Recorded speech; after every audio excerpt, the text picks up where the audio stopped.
Well, it's OU Texas week, and for anybody that's tied into this rivalry in any sense, it's arguably the best week of the year. Saturday at the Texas State Fair within the confines of the Cotton Bowl. It doesn't get a whole lot better than that. Now, to preview the matchup, I am Parker Thune. I think he's on this side of me. That is Hudson Standish of Horns 24/7. Hudson, very much appreciate you taking the time to jump on here. And obviously, as far as this game is concerned, the natural place to start is the quarterback position. For Oklahoma, so much is contingent upon Dillon Gabriel's availability.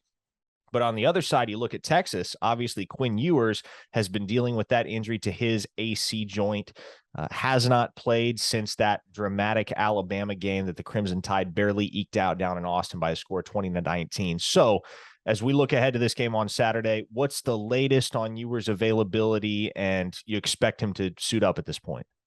Yeah, so as of Thursday, it does seem like Quinn Ewers is probably going to be able to go at the Cotton Bowl. This was the target date as soon as the injury happened, and everything kind of winded down from that emotional close Alabama game. The Red River Shootout, Cotton Bowl was kind of targeted as that return date.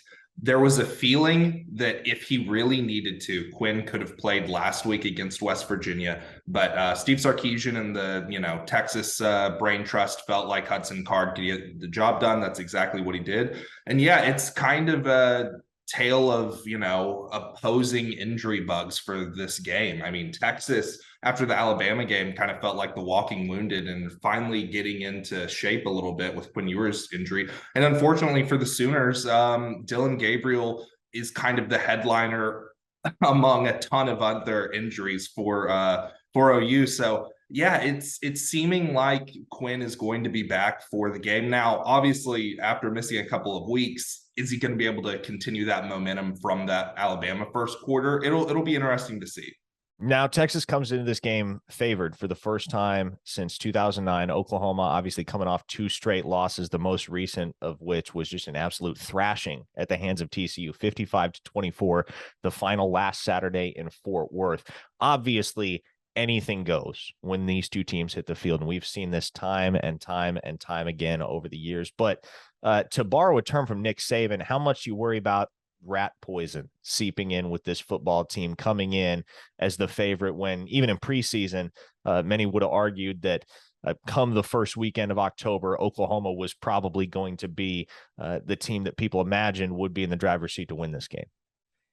I think it's really interesting because you do worry about the rat poison seeping in, but at the same time, it's not like Texas is undefeated on the year, or even only has one loss from the Alabama game. No, they went to Lubbock and Joey McGuire kind of punked them. Sure, Bill Connolly of ESPN said that the post-game win expectancy for the Texas game was about the lowest, I think, with Texas Tech at like 2.2%. But at the same time, they did get punked in that game. So I don't think that there's going to be that sense of, okay, we're going to walk into the Cotton Bowl and just roll over Oklahoma. I mean, I said this before, but even if Jaleel Farouk was playing quarterback, I still feel like it's the Red River Shootout. Oklahoma's going to find a way to be within a possession in the third and fourth quarter. Something I find interesting about this matchup, Parker, the line has ballooned to Texas as a -7 favorite, but 54% of the money is on Oklahoma. I think nationally, everybody sees that big of a point spread. And because the last 6 or 7 regular season matchups between Texas and Oklahoma have been within one possession, that a lot of people are just taking the points and kind of giving their money to the god of chaos, I guess, which seems to rule the Cotton Bowl. Now let's talk about this Texas defense. How well do you think they're equipped to contain Oklahoma's offensive efforts with Dillon Gabriel versus sans Dillon Gabriel? With Dillon Gabriel, I was kind of expecting at least giving up 30 points, right? Because it was an improved effort against West Virginia. I thought the game plan against Alabama was honestly pretty masterful, but there's been enough inconsistencies, and they are a pretty conservative approach. So leaving the first and second levels kind of open for easier completions. I thought that that's something that the Oklahoma offensive staff was going to take advantage of. Without Dylan Gabriel, I mean, I'm sure that y'all have been kind of tracking this all week and trying to figure out, but I'm not 100% sure that it's going to be Davis Bevel. If it's not Dylan Gabriel, I think that General Booty or Nick Evers might even give Texas a little bit more to worry about. So as far as handicapping what the Texas defense is going to do against those two or against one of those three, I have to imagine it would be a more aggressive look. You're trying to force them to get off their primary read. And if it's Nick Evers, probably you're going to adjust the game plan a little bit to where you're going to try to make sure that he doesn't get you with his legs either. Bijan Robinson, man, he ran wild in this game a year ago. Obviously, there's little question that he is among the top 5, if not among the top 3 running backs in all of college football at this point. How crucial is he to Texas' ability to establish the early momentum in this football game and kind of ride that over the course of the second half Saturday? It'll be big time. I mean, Bijan Robinson, along with Rashawn Johnson, is one of the better 1-2 punches in America. The problem for Texas this year is that although they've been number 1 in the Big 12 for rushing, per PFF, their run blocking grade is last in the Big 12. So a lot of times when Bijan or Rashawn are getting those, explosive chunk running plays, it's kind of them having to put the cape on and do it by themselves instead of, just mashing folks on inside zone and kind of dictating the game that way. So it'll be big, but honestly, I think that Steve Sarkisian is going to try to get creative and use Bijan Robinson a lot in the passing game. You'll see this a lot with Texas where they'll be in 12 personnel and will quickly get into an empty look and try to, target screens. They'll use him downfield as a route runner. It's a really intriguing way that he kind of uses his best weapon. Who's the X factor in this football game for Texas? Who's the one guy whose name hasn't been thrown out a whole heck of a lot leading up to this game, but by virtue of his individual performance could have a very drastic impact on whether or not the Longhorns win this football game? On the defensive side of the ball, I think it's Jalen Ford. He's probably been Texas's best defensive player all year. Parker, you'll remember him from his days at Frisco Lone Star High School when he was a Utah commit that Texas kind of flipped late. And he's just turned into an absolute stud for that defense. Him and DeMarvion Overshown have been the number 1 reason for the Texas defense making strides from a frankly pitiful unit last year. On the offensive side of the ball, probably Jatavian Sanders, the former Denton Ryan 5-star, has really made the tight end position his own, and honestly, probably the best Texas tight end since the Colt McCoy era. So he's one to look out for. Potential for Texas to get Jaleel Billingsley, who served a 6-game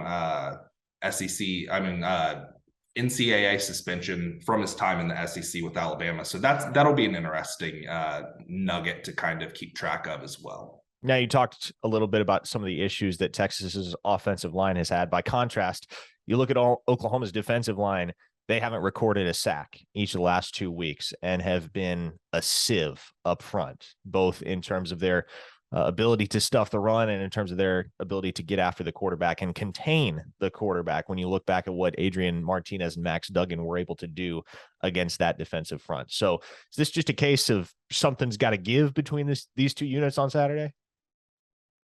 I think, especially in the run game, Texas has been a pretty good pass blocking unit this year. I mean, true freshman Kelvin Banks kind of stepped into that left tackle role and has really been rolling.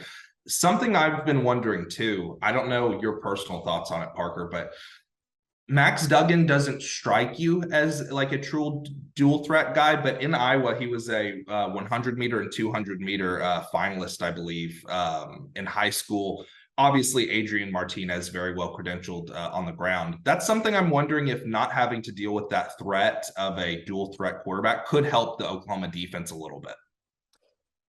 Okay, Hudson, you think about the environment at the Cotton Bowl. You got one side of that stadium decked out in burnt orange. You got one side decked out in crimson and cream.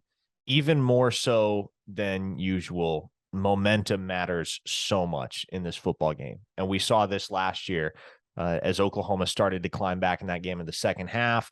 The crowd got behind them, and then all of a sudden a massive Texas lead turns into a last-second Oklahoma victory. not the first time, nor will it be the last, that we see momentum completely swing in this football game. How much of that comes into play on Saturday, and how much are you concerned about Texas's response, for better or worse, to the natural swings of momentum that this game brings? It's super interesting, man. I think that Steve Sarkisian was pretty savvy earlier in the week and just flat out mentioning it. Hey, last year, the new environment for a lot of our staff, for a lot of the players, kind of got to us. It's 50-50 down the middle. And at times, we weren't necessarily prepared for the fact that when we're in that, north end zone, that's essentially an away game. We're having to go to our silent counts. We're having to, really I guess it's not just a mental thing anymore from like how do the kids take it in, how do the coaches respond. It's a physical, we can't hear the snap, and that is impacting how this game is being played. So I think that while you can never say for certain, I do think that Texas is much more prepared to head into the Cotton Bowl this weekend for the game. And I don't think it will be as big of a deal, but then again, you never know. Okay, Hudson, I'm going to give you the toughest question of all, because this is the toughest game all year to pick, but I'm going to ask you to do it. What do you think happens on Saturday? Who comes out on top? As of right now, if Dillon Gabriel doesn't play, I do think that it gets away from Oklahoma and it's a Texas victory. I wrote in my predictions column that I think it would be 41-24 without Dillon Gabriel. And I do just want to underscore, and I'm sure y'all have mentioned it a ton in y'all's podcast, it's not just Dillon Gabriel. It's the fact that Billy Bowman's status is in question. It feels like, what, Parker? Probably like 5 or 6 contributors were just not 100% sure for Oklahoma. Yeah, at least.